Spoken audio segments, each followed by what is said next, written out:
Estou feliz por esta noite, por esta oportunidade de mais uma vez falar do amor de Deus, falar da palavra de Deus nesta casa, minha casa espiritual, meu lar espiritual. Obrigado. É um prazer poder ministrar num dia de Santa Ceia, um culto que para mim é dos mais lindos para a igreja do Senhor. Livro do profeta Amós, capítulo de número 8.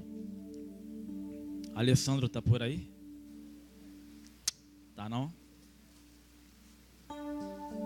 Esse texto está no meu coração há algumas semanas. E eu já estava meditando para uma oportunidade de pregar no início do mês que vem, já estamos agendados. E quando o pastor Marcos me chamou para pregar, eu falei assim, eu vou ter que antecipar o texto. E na quinta-feira aqui no Mergulhados na Palavra com os nossos jovens, um dos nossos jovens trouxe essa palavra e eu acreditei que seria uma confirmação de Deus para pregar. Livro do profeta Amós, capítulo de número 8, a partir do verso 11.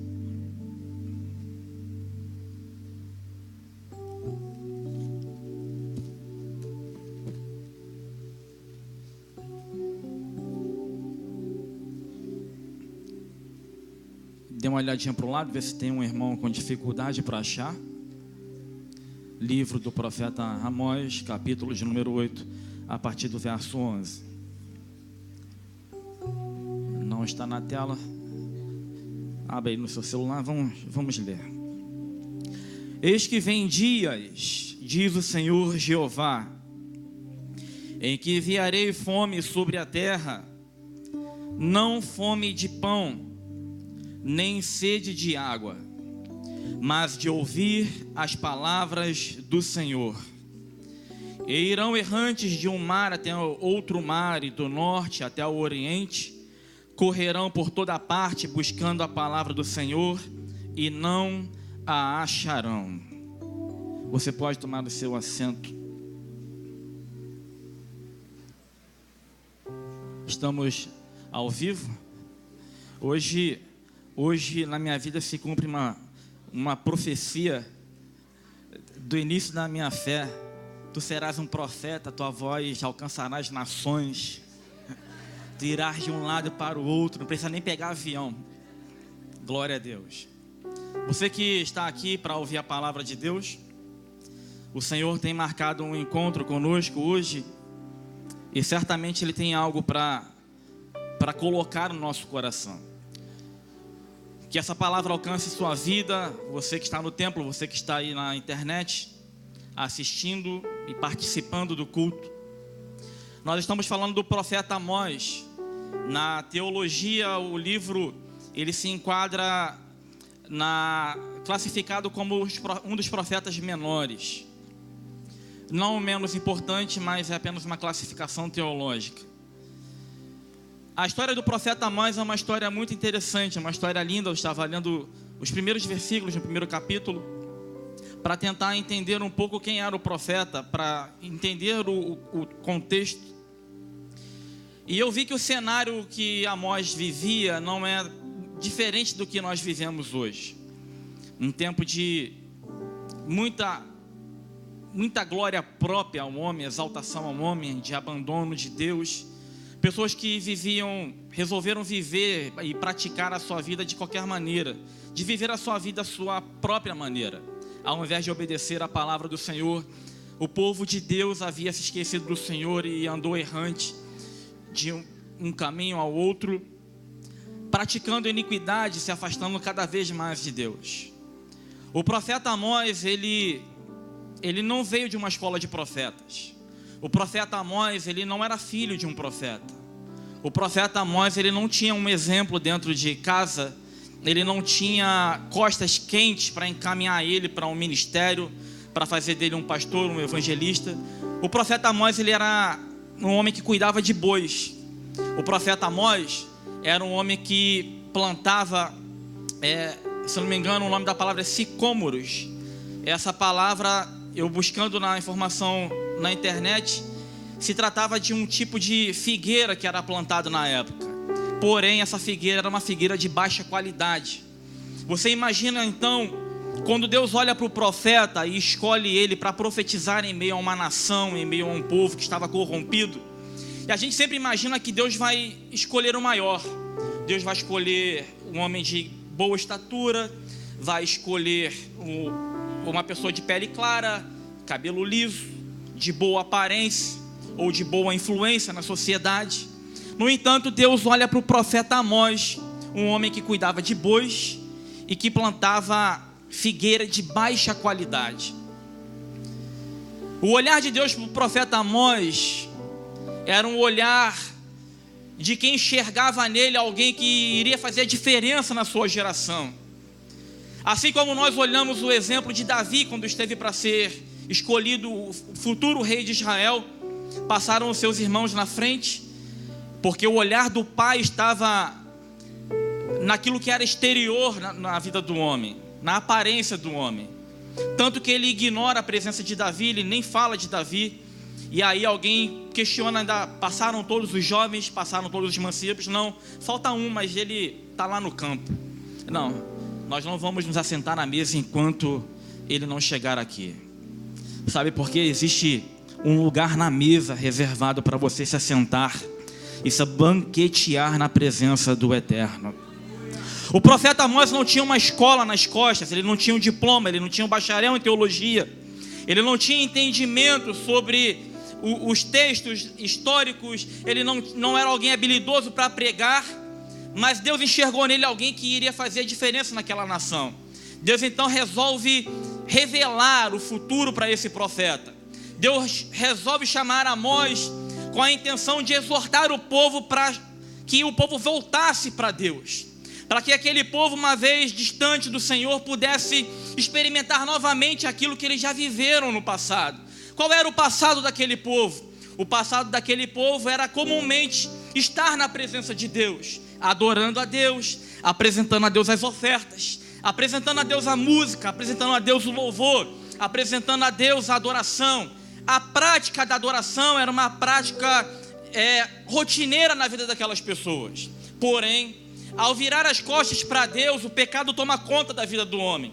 E quando o pecado entra no coração do homem, quando o pecado domina o homem, a primeira coisa que o pecado faz é distanciar o homem de Deus. Veja Adão no jardim do Éden, quando o homem peca, a primeira coisa que ele faz é tentar se esconder de Deus atrás de uma moita, atrás de uma folhagem. Mas Deus vem ao encontro do homem, chamando Adão pelo nome: Adão, onde estás? É óbvio que Deus sabia onde Adão estava, mas ele queria que o homem confessasse com sua boca qual era o seu estado naquele momento, qual era a sua condição, qual era a sua causa, por que se escondeu, por que fugiu, por que desistiu, por que desobedeceu. E o alerta vem na geração de Amós, porque o povo havia pecado contra o Senhor, e o povo que antes adorava a Deus agora está vivendo de qualquer maneira. Tudo era importante, menos servir a Deus. Tudo era muito interessante, menos adorar a Deus. E aí o profeta Amós começa a profetizar contra a nação. E houve naquela época, naquele tempo, muitos questionamentos acerca das palavras de Amós. Porque alguém questionava Amós porque as palavras eram duras, as palavras eram pesadas. As palavras não eram palavras como a gente muitas vezes espera, que vai acalentar a gente, que vai passar a mão na cabeça da gente e vai elogiar e vai dizer: não, você está certo, tudo bem, continua assim. Não, a palavra do profeta era uma palavra que estava chamando a atenção do povo, porque Deus estava trazendo juízo sobre a terra, Deus estava trazendo juízo sobre aquela nação, Deus estava resolvendo trazer algo que fosse confrontar a atitude daquele povo. Porque o povo estava pecando, estavam vivendo de qualquer maneira. E aí Deus usa o profeta Amós para chamar a atenção daquele povo. O juízo então é estabelecido. No capítulo de número 7, Deus concede a Amós 3 visões dentro do mesmo capítulo. A primeira visão que Deus dá no capítulo 7 para Amós era a visão do gafanhoto. Pastor Emílio estava falando aqui sobre dízimos e ofertas. E se tem uma coisa que faz com que Deus venha abrir as janelas dos céus e abençoar a vida financeira do seu povo, é quando você é liberal no reino. Aquele povo então estava muito bem acostumado. Aquele povo estava muito bem acomodado, porque até então não lhe faltavam nada. Ora, eu vivia em desobediência a Deus, mas na minha casa não estava faltando nada. Eu vivia pecando contra o Senhor, mas a minha vida estava com saúde plena. Eu vivia pecando contra o Senhor, mas na minha casa estava tudo bem. Para que eu vou me lembrar de Deus? Para que o homem vai se lembrar de Deus quando tudo vai bem? Deus então, que é justo, perfeito e santo e que sabe agir da melhor maneira, Ele resolve trazer ao profeta uma revelação e uma ordem para falar contra aquela nação. O gafanhoto representa aquilo que vai destruir a plantação. O gafanhoto é aquilo que vai comer a semente daquilo que foi plantado. Porque uma vez o gafanhoto come aquele fruto da semente que ainda está sendo germinado, que ainda está em formação, o fruto do alimento não chegará à mesa do povo. Logo, haverá uma preocupação sobre o que vamos nós comer, como vamos nós nos alimentar, se o produto plantado não chega na nossa mesa, sabe?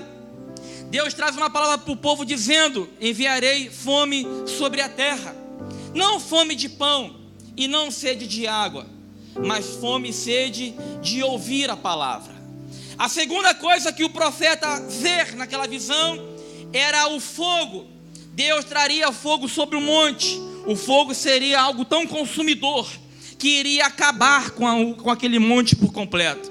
Ora, um monte sem aquela mata, o monte sem a plantação, é uma visão feia, é algo sem vida. Observem quando há chuvas fortes, e em alguns lugares há casas que caem, há lugares que o barranco vem abaixo, porque não tem árvore plantada, porque não tem planta para sustentar o solo. A água entra direto e vai minando, e as coisas vão sendo destruídas. Dessas duas vezes em que Deus fala ao povo, na primeira, na segunda e na terceira visão, que eu já vou dizer, o profeta Amós sempre se posicionou: não, Senhor, tem misericórdia de Jacó, porque Jacó é pequeno. Tem misericórdia do teu povo, porque o teu povo não sabe como fazer. Tem misericórdia da nossa nação, Senhor, porque os teus filhos não sabem como caminhar, como conduzir. Deus então, que é rico em misericórdia e em bondade, se arrependia e não trazia o mal para aquele povo. A terceira visão que Deus dá ao profeta Amós é a visão de um prumo. Quem é pedreiro, quem trabalha com obra sabe. O prumo serve para, está ali o Manuel atrás que pode explicar melhor do que eu, para verificar o nível da parede ou do chão, para saber se um lado está igual ao outro, para não deixar nada desnivelado. Deus estava medindo a nação. Deus resolveu visitar o povo para verificar se estava certo, se estava tudo no prumo. Ora, irmãos, o povo não estava. O povo não estava na presença. O povo não estava na obediência. O povo não estava servindo. O povo não estava adorando. O povo estava afastado do Senhor. O amor ao pecado dominava o coração do homem, porque tudo em casa ia bem, tudo na vida ia bem. E muitas das vezes nós precisamos ser sacudidos por Deus, para a gente perceber que nós não somos nada, que nós somos como Jacó, pequenininho, bichinho de Jacó, e que nós dependemos completamente dele. Aleluia! O pão que você comeu hoje de manhã na tua casa, você comeu porque Ele colocou na tua mesa. A roupa que você está vestindo nessa noite, você veste porque Ele te deu. Você tem um emprego, você tem saúde, é porque Deus te deu. E a gente murmura muito, a gente reclama muito, a gente pede muito e agradece pouco, e engrandece pouco o nome de Deus. Olha, se Deus abrisse os nossos olhos espirituais para que a gente visse tudo aquilo que Ele faz por nós nessa noite, irmãos, esse templo estaria cheio de orações, de clamores, de grito, e dizendo: Senhor, muito obrigado, eu te agradeço, como cantamos aqui, eu te glorifico, eu te exalto, aleluia. Quando nós enxergamos, irmãos, espiritualmente quem nós somos diante de Deus, aí nós vamos declarar como o profeta Isaías declarava: ai de mim que vou perecendo, aleluia.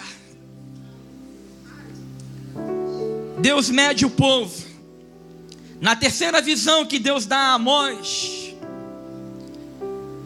não dá tempo de Amós fazer uma oração a Deus e pedir: Senhor, tem misericórdia.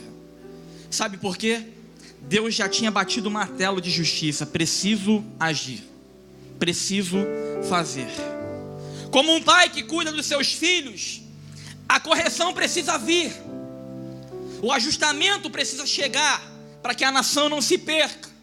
Talvez alguns de nós aqui estejamos passando por algo, ou vamos passar por um ajustamento que virá de Deus, mas não é para te matar, é para te ajustar, é para te alinhar, é para te fazer crescer, é para te fazer melhorar, é para te fazer alguém que vai glorificar o nome do Senhor, que vai testemunhar o nome dele e que vai dizer: grandes coisas fez o Senhor por nós, por isso nós estamos alegres, aleluia. A vontade de Deus, ela é boa, perfeita e agradável. Ainda que comece a doer, ainda que eu venha chorar, o Senhor é aquele que faz a ferida e Ele mesmo vai ligar. Ele pode ferir você, mas nessa noite Ele te trouxe aqui para te tratar.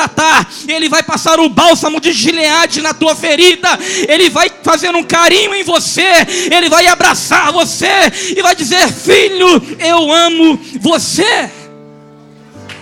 Aleluia. Vai doer, mas é por amor. Você vai sofrer, você vai gritar, mas é por amor. Juízo estabelecido, gafanhoto, fogo, prumo.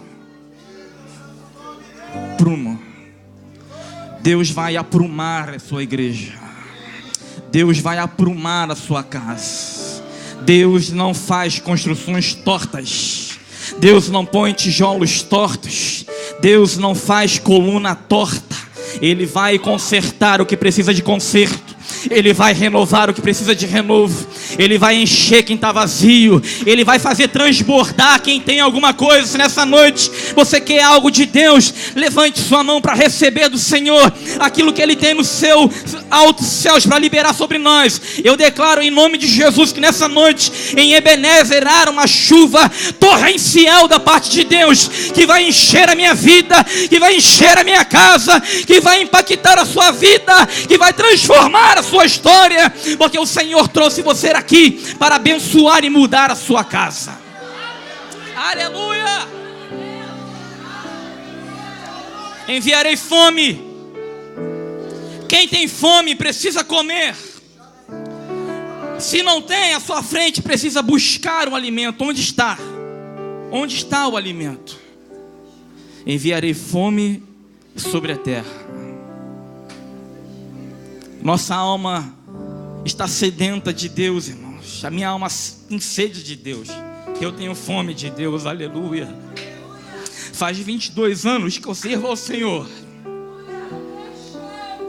e eu sinto a mesma fome espiritual de quando eu aceitei a Jesus lá atrás. Aleluia. A melhor coisa na vida do homem é servir ao Senhor, é adorar a Deus. Não se esqueça dos preceitos de Deus, da palavra de Deus. O que Deus tem para você é muito melhor e muito maior do que está lá fora. O que Deus tem para você aqui é muito melhor do que o mundo tem para te oferecer. Aí você pode dizer assim: pregador, porque você não está no meu lugar, você não sabe o que eu estou passando. Verdade, eu não sei. Mas nós estamos aqui diante daquele que põe um prumo dos céus à terra, para medir a minha vida e a sua vida, e para dizer para você: tem jeito, porque eu posso endireitar aquilo que está torto, porque eu posso consertar aquilo que foi estragado, porque eu posso dar jeito. Eu tenho um futuro melhor, eu tenho algo melhor para oferecer. Nessa noite o Espírito Santo me faz dizer essas coisas para você, para que você entenda que Ele tem um projeto novo para a tua vida. A gente está falando aqui de avivamento, o tema é avivamento. Talvez a gente vá falar sobre reavivamento, quando a gente fala de eventos que aconteceram ao longo da história, lá em Atos dos Apóstolos. na Rua Azusa, na vida de alguns homens. Quem aqui já leu o livro Heróis da Fé, vocês vão ver lá quantas histórias tem de avivamento espiritual, de pessoas que foram, de nações que foram varridas pelo Espírito Santo, de pessoas que foram cheias do Espírito Santo. E a gente olha para nós hoje. Eu estava falando ontem aqui com os jovens na escola, no culto de jovens, que eu acredito que o Senhor vai derramar uma unção sobre nós, sobre o seu povo, tão poderosa, mas tão poderosa, que quando você olha para a Bíblia, aquele texto vai acontecer igualzinho. Qual? Quando Jesus olha, quando os apóstolos olham para um homem coxo, paralítico, e diz assim: ei, levanta e anda. Quando olhar para alguém morto: ei, morto, ressuscita, volte à vida. Pessoas que estão surdas, e a gente toca nos ouvidos e diz: passe a ouvir, volte a ouvir, e os milagres vão acontecer. Eu acredito nisso. Eu amo o Antigo Testamento, amo demais o Antigo Testamento, mas todo ele é simbólico, é uma figura para o Novo Testamento. Eu peço que você prepare sua Bíblia para abrir e para ler alguns textos comigo. O texto que eu li aqui para a mensagem foi este: que enviarei, diga comigo, o quê? Enviarei fome sobre a terra, não fome de pão, nem sede de água, mas de ouvir a palavra. Olha as duas palavras: pão, água. Fome, pão e água. Fome é necessidade, pão e água é a saciedade. Pão, alimento, água também é alimento, que traz sustento ao corpo. Espiritualmente falando, nós precisamos do alimento, precisamos do pão, precisamos da água. Pão representa Jesus, está aqui, a gente vai celebrar daqui a pouco, o corpo de Cristo. E a água simboliza o Espírito Santo. Você pode viver, irmãos, sem muita coisa na vida. Você pode viver sem carro, você pode viver até sem casa. Mas se tem uma coisa que você não pode viver, é sem pão e sem água. Espiritualmente, você não pode viver sem o pão e sem a água. Você não pode viver sem Jesus. Impossível. Você não pode viver sem o Espírito Santo. Impossível. E nessa noite nós estamos aqui diante de um texto rico que traz para nós que o Senhor é poderoso para saciar a nossa fome. Ora, se eu tenho fome e eu preciso de pão, e o pão é Jesus, onde está Jesus? Do lado de fora? Não, Jesus está aqui. Se eu tenho sede e eu preciso de água, e essa água é o Espírito Santo, o Espírito Santo está lá fora? Não, o Espírito Santo está aqui, dentro de mim. Logo, eu não preciso ter fome, logo eu não preciso passar necessidade. Acontece que nós, muitas vezes, ou algumas vezes, decidimos, escolhemos loucamente viver algo diferente daquilo que Deus tem para nós. Quando deixamos de viver uma vida de oração, quando deixamos de viver uma vida de obediência à palavra, quando nós abandonamos a prática de fé que nos aproxima de Deus, a gente vai virando as costas para Deus. Aí você sente fome, mas você não consegue comer. Já viu quando a pessoa alcança um estágio, às vezes por enfermidade, ela sente fome, mas ela não consegue colocar um alimento na boca. Eu quero declarar nessa noite que o Senhor Jesus está trazendo saúde espiritual para a igreja. Que o Senhor está trazendo saúde espiritual para a tua casa, para a tua vida.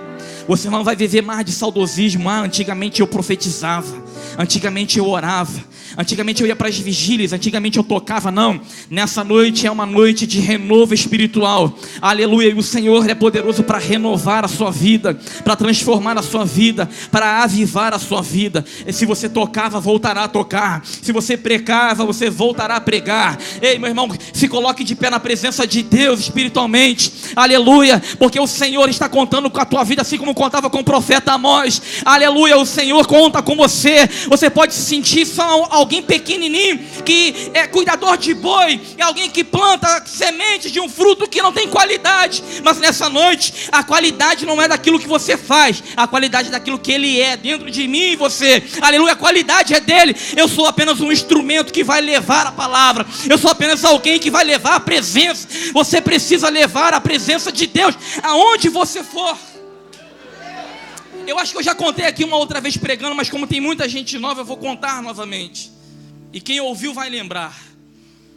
Eu trabalhei um tempo como instalador de antenas na área de telecomunicações e visitava muitas casas diariamente.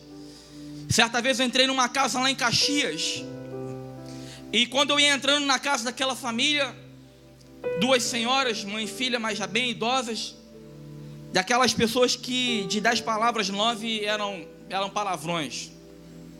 E eu vinha me aproximando com um uniforme de trabalho, material e ferramenta na mão. Aquela mulher já olha para mim e disse: você é um servo de Deus? Eu disse: sou um servo de Deus. Ela disse: graças a Deus que vem um homem de Deus aqui na minha casa.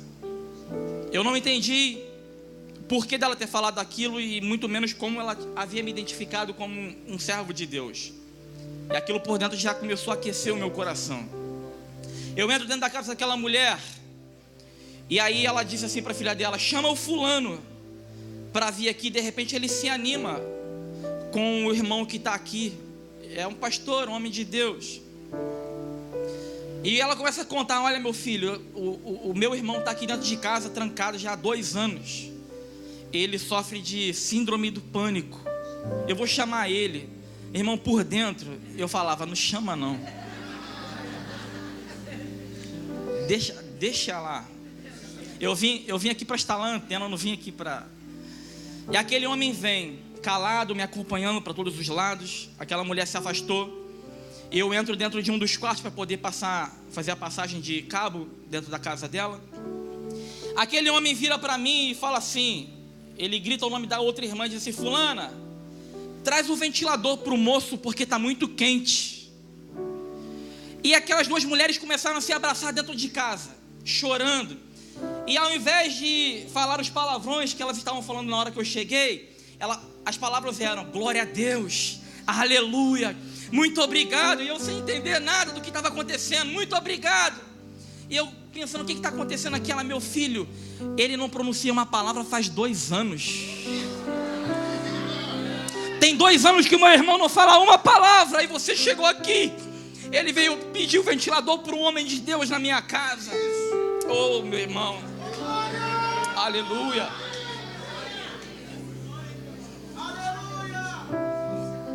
Você é um tabernáculo de Deus. Você é um templo de Deus. Você é alguém onde o Espírito Santo habita.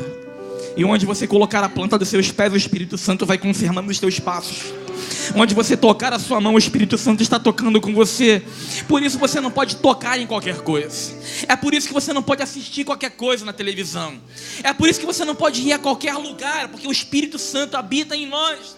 E Ele vai usar você muitas vezes sem nem você perceber que Ele está te usando. Ora, é melhor ser usado por Deus do que ser usado pelo diabo, é ou não é? É muito melhor ser usado por Deus do que ser usado pela carne, é ou não é? Eu quero ser usado por Deus. E você? Aleluia. Eu quero ser usado por Deus. Eu quero ser usado por Deus.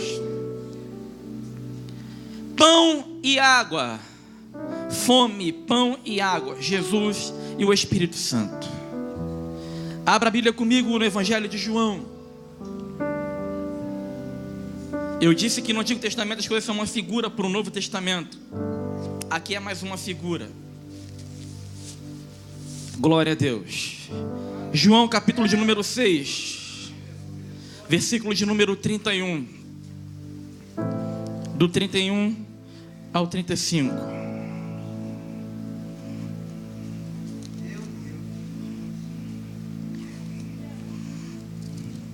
Aleluia. Glória a Deus. Está na tela. Meu Deus, é lindo. Olha o pão. Nossos pais comeram o maná no deserto, como está escrito: deu-lhes a comer o pão do céu. Disse-lhes, pois, Jesus: na verdade vos digo, que Moisés não vos deu o pão do céu, mas meu Pai vos dá o verdadeiro pão do céu. Porque o pão de Deus é aquele que desce do céu e dá vida ao mundo. Disseram-lhe, pois, Senhor, dai-nos sempre desse pão. E Jesus lhe disse: eu sou o pão da vida. Aquele que vem a mim não terá fome, e quem crer em mim nunca terá sede. Versículo de número 50. Este é o pão que desce do céu, para que o que dele comer não morra. Versículo 51. Eu sou o pão vivo que desceu do céu. Se alguém comer desse pão, viverá para sempre. E o pão que eu der é a minha carne, e eu darei pela vida do mundo. Aleluia. Jesus disse: eu sou o pão. Se você tem fome, se você tem sede, venha à presença, venha até Ele, adore-o, glorifique-o, exalte-o, porque Ele vai saciar a fome da tua alma. Nunca mais você precisará de pão espiritual, porque Ele é o pão que alimenta a minha vida e a tua vida. Ele é o nosso sustento, Ele é o nosso alimento, é aquele que cuida de nós, que zela por nós. Aleluia. Nada te faltará nessa noite, porque o Senhor tem cuidado de você. Aleluia. Não gaste seu tempo murmurando e reclamando, mas passe a glorificar e exaltar o nome do Senhor, porque Ele é o pão vivo que desce do céu para alimentar a tua vida. A água também é revelada. João capítulo 4 vai narrar a história de uma mulher, a mulher samaritana. Jesus encontra com ela lá no poço, e aí Jesus olha para aquela mulher e pede água para beber. Era água mesmo, H2 só. Jesus estava com sede. Os discípulos haviam se afastado. Estava ele e ela. E aí ela começa a ter um diálogo com Jesus ali. E aí Jesus disse, ela pergunta para Jesus assim: quem és tu? Como sendo tu judeu, vem pedir água a mim? Aí Jesus disse para ela: se tu soubesses quem fala contigo. Meu Deus. Ah, meu irmão, Deus está falando nessa noite aqui, e a palavra dele é bem no seu ouvido: ah, se tu soubesses quem é o que fala contigo esta noite. Ah, se tu soubesse quem é que está falando aqui nessa noite. Ah, se tu soubesse quem está falando aqui nessa noite. Aleluia. Tu lhe pedirias e ele te daria água viva. Tem água viva de Deus jorrando aqui na casa do Senhor para alimentar a tua vida. Tem água jorrando de uma fonte transbordante sobre a igreja do Senhor. Não nos faltará pão, não nos faltará água, porque o Senhor é aquele que alimenta a sua igreja. Aqui tem fartura de pão, fartura de água, fartura da presença, e onde a presença do Senhor está, a fartura de alegria. Por isso, em nome de Jesus, eu quero repreender todo espírito demoníaco, depressivo, de tristeza. Eu te ordeno, saia em nome de Jesus, porque a igreja do Senhor vai marchar triunfante, alegre, glorificando, exaltando o nome daquele que vive e reina para todo sempre. Jesus de Nazaré está aqui. Aleluia. Seja avivado, seja renovado, seja cheio do Espírito Santo, porque há fartura aqui para a tua vida. A fartura de Deus para nós. Fartura. Ele vai fazer em nós uma fonte. Mas Ele é a fonte. Como é isso? É porque o Espírito Santo habita em nós. E se Ele é a fonte está aqui, ó, jorrando. Jorrando, faz assim, ó, jorrando. Jorrando. Jorrando água. Jorrando presença de Deus. Jorrando glória de Deus. Jorrando presença de Deus. Porque Ele está presente aqui para avivar na tua vida. Salmos 46, versículo 4, eu encerro aqui. A Bíblia diz: há um rio cujas correntes alegram a cidade de Deus, o santuário das moradas do Altíssimo. Quem é a morada do Altíssimo aqui? Levanta a mão assim, ó. Santuário das moradas do Altíssimo. Deus está no meio dela, ó. Tem um rio, ô irmão, transbordante, uma nascente que vai carregar água para a tua vida, para a tua casa, para a tua família, e você não tem necessidade de mais nada. Quem tem Deus, irmãos, não precisa de mais nada. Quem tem Deus não precisa de ninguém, entre aspas, para ser feliz. Para ser feliz, você precisa de Deus. Eu não sei se você tem Deus na sua vida. Eu tenho. E se você não tem e quiser, eu dou para você também. Eu estou aqui te dando do meu Deus. Venha à fonte e beba da mesma água que eu bebi, um adolescente de 15 anos de idade, se entregando para o Senhor. Eu disse para o meu pai uma vez: foi a melhor decisão que eu tomei na minha vida. E eu sirvo ao Senhor. Aleluia.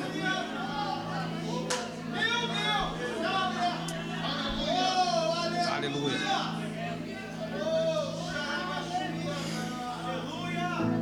Aleluia.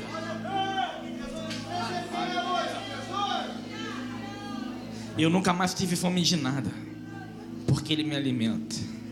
Ele é o meu sustento. Que Deus abençoe a igreja do Senhor, e que esse Espírito Santo poderoso venha transformar a nossa história nessa noite. A sua casa e a sua vida sejam abençoadas para a glória do Senhor. Vamos ficar de pé.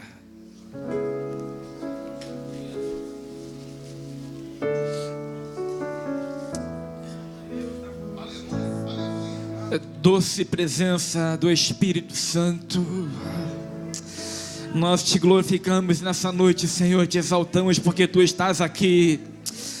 Aleluia.